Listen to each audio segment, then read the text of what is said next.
আক্রান্ত হওয়ার পর মানিকচক থানার আইসি সহ পুলিশের আধিকারিকেরা এই বাড়িতেই আশ্রয় নিয়েছিলেন। আমি প্রথমে বাড়ির ছবি দেখাবো। এই বাড়িতে আশ্রয় নেওয়ার পরও কিন্তু যারা বিক্ষোভকারী আন্দোলনকারী তারা এই বাড়িতে হামলা চালায়।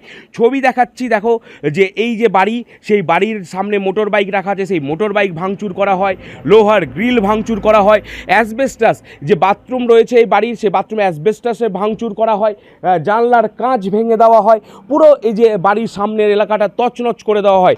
এবং একজন রয়েছেন যিনি প্রত্যক্ষদর্শী এই ঘটনার, তার সাথে কথা বলছি। যখন পুলিশ কোথায় মাথা ফাটলো, পুলিশের কিভাবে এলো? পুলিশের মাথা মনে হয় বাইরেই ফেটেছে, ওই পড়ে গেছিলো ওই সব এলাকায়, তো ওই সব এলাকায় মাথা ফেটেছে। ওরা তো মোটামুটি 10-12 জন ছিল পুলিশ প্রশাসন। তারপরে এখানে বসলো, আর বাড়ির লোক যে ছিল, বাড়ির লোক ওটা ঘরে চলে গেল, বাড়ির লোককে বললো বাইরে চলে যাও। তারপর কি হলো?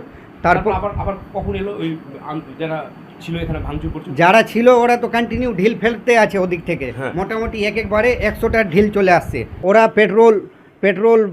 পেট্রোল বোতলে এনে ওরা আলোচনা করছিল বাড়িতে ফেলার জন্য, কি বাড়িতে ফেলে বাড়ির লোককেও পুড়িয়ে দিব আর পুলিশ প্রশাসনকে সবাইকে পুড়িয়ে। তখন পুলিশ কি করলো? তখন পুলিশ তারপরে গুলি ফায়ারিং করলো। কোথা থেকে গুলি চালালো? এই সব এলাকা থেকে গুলি ফায়ারিং করলো। কোন জায়গাটা থেকে গুলি চালিয়েছিল? আমরা তো বাইরে ছিলাম, সঠিক বলতে পারবো না, কিন্তু এই সব থেকে গুলি ফায়ারিং করলো। এইসব থেকে গুলি চালালো? হ্যাঁ। কতটা গুলি চালালো? ওই 1-2টাই মতো হবে এরকম। হ্যাঁ, ওইটা যদি ফায়ারিং না করতো তো এই বাড়িটাতে ভেঙে ভিতরে চলে আসতো লোকগুলা, আর বাড়ির লোকও মরে যেতাম, আমরাও মরে যেতাম, বাড়ির লোকও মরে যেত, আর পুলিশ প্রশাসন সবাই মরে যেতাম একই সঙ্গে। যেটা পুলিশ সুপার জানাচ্ছেন যে আত্মরক্ষার্থে পুলিশ গুলি চালিয়েছে, এবং এই ঘটনায় এখনো পর্যন্ত পুলিশের ওপর যে হামলার ঘটনা, সেই ঘটনায় 25 জনকে গ্রেপ্তার করা হয়েছে। করুণাময় সিংহ, এবিপি আনন্দ, মালদা।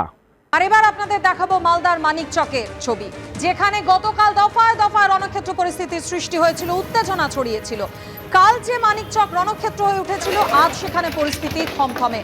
পুলিশ জনতা খণ্ড যুদ্ধে গতকাল ধুন্ধুমার পরিস্থিতির পর আজ দিনভর কড়া নিরাপত্তা বলয় মালদার মানিকচক। লোডশেডিং এর প্রতিবাদে অবরোধকে কেন্দ্র করে গতকাল মানিকচকের যেসব জায়গা তেতে উঠেছিল, সেই এনায়েতপুর, ধরমপুর এবং মথুরাপুরে মোতায়েন রয়েছে বিশাল পুলিশ বাহিনী।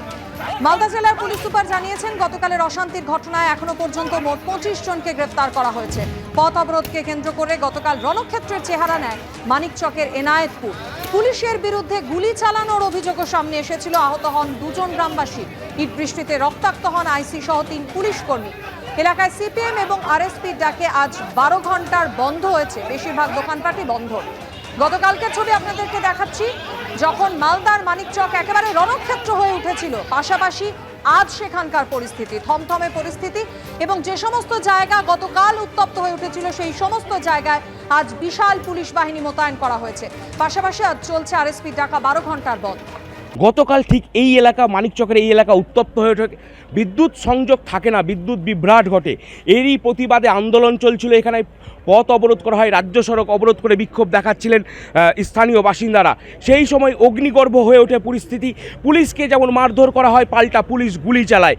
জেলা পুলিশ সুপার স্বীকার করে নিয়েছেন যে পুলিশ 1 রাউন্ড গুলি চালিয়েছে।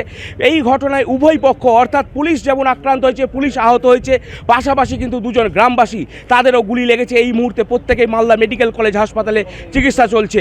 এবং এই ঘটনায় ধরপাকড় অভিযান শুরু হয় পুলিশ সুপারের নেতৃত্বে, এবং তারপর কিন্তু যেটা পুলিশ সুপার জানিয়েছেন যে 25 জনকে গ্রেপ্তার করা হয়েছে এই ঘটনায়। এবং এই যে ঘটনা, পুলিশের গুলি চালানোর ঘটনা, সেই ঘটনার প্রতিবাদে কিন্তু আজকে বন্ধ ডেকেছে বামেরা, এবং সেই বন্ধের ফলে কিন্তু দেখা যাচ্ছে যে মানিকচকের যে বিস্তীর্ণ এলাকা, এনায়েতপুর থেকে মানিকচক, মথুরাপুর সমস্ত এলাকাতেই বেশিরভাগ দোকানপাট, সেই দোকানপাট কিন্তু বন্ধ রয়েছে, এবং এলাকায় বিশাল পুলিশ বাহিনী রয়েছে। কেবলমাত্র এখানে যে আমরা দাঁড়িয়ে রয়েছি এনায়েতপুর এলাকায়, সেই এলাকা নয়, এর পাশাপাশি কিন্তু মানিকচকের বিস্তীর্ণ এলাকা জুড়ে পুলিশি টহলদারি চলছে, পুলিশ মোতায়েন রয়েছে, যাতে নতুন করে কোনো ধরনের উত্তেজনার সৃষ্টি না হয়। করুণাময় সিংহ, এবিপি আনন্দ, মালদা।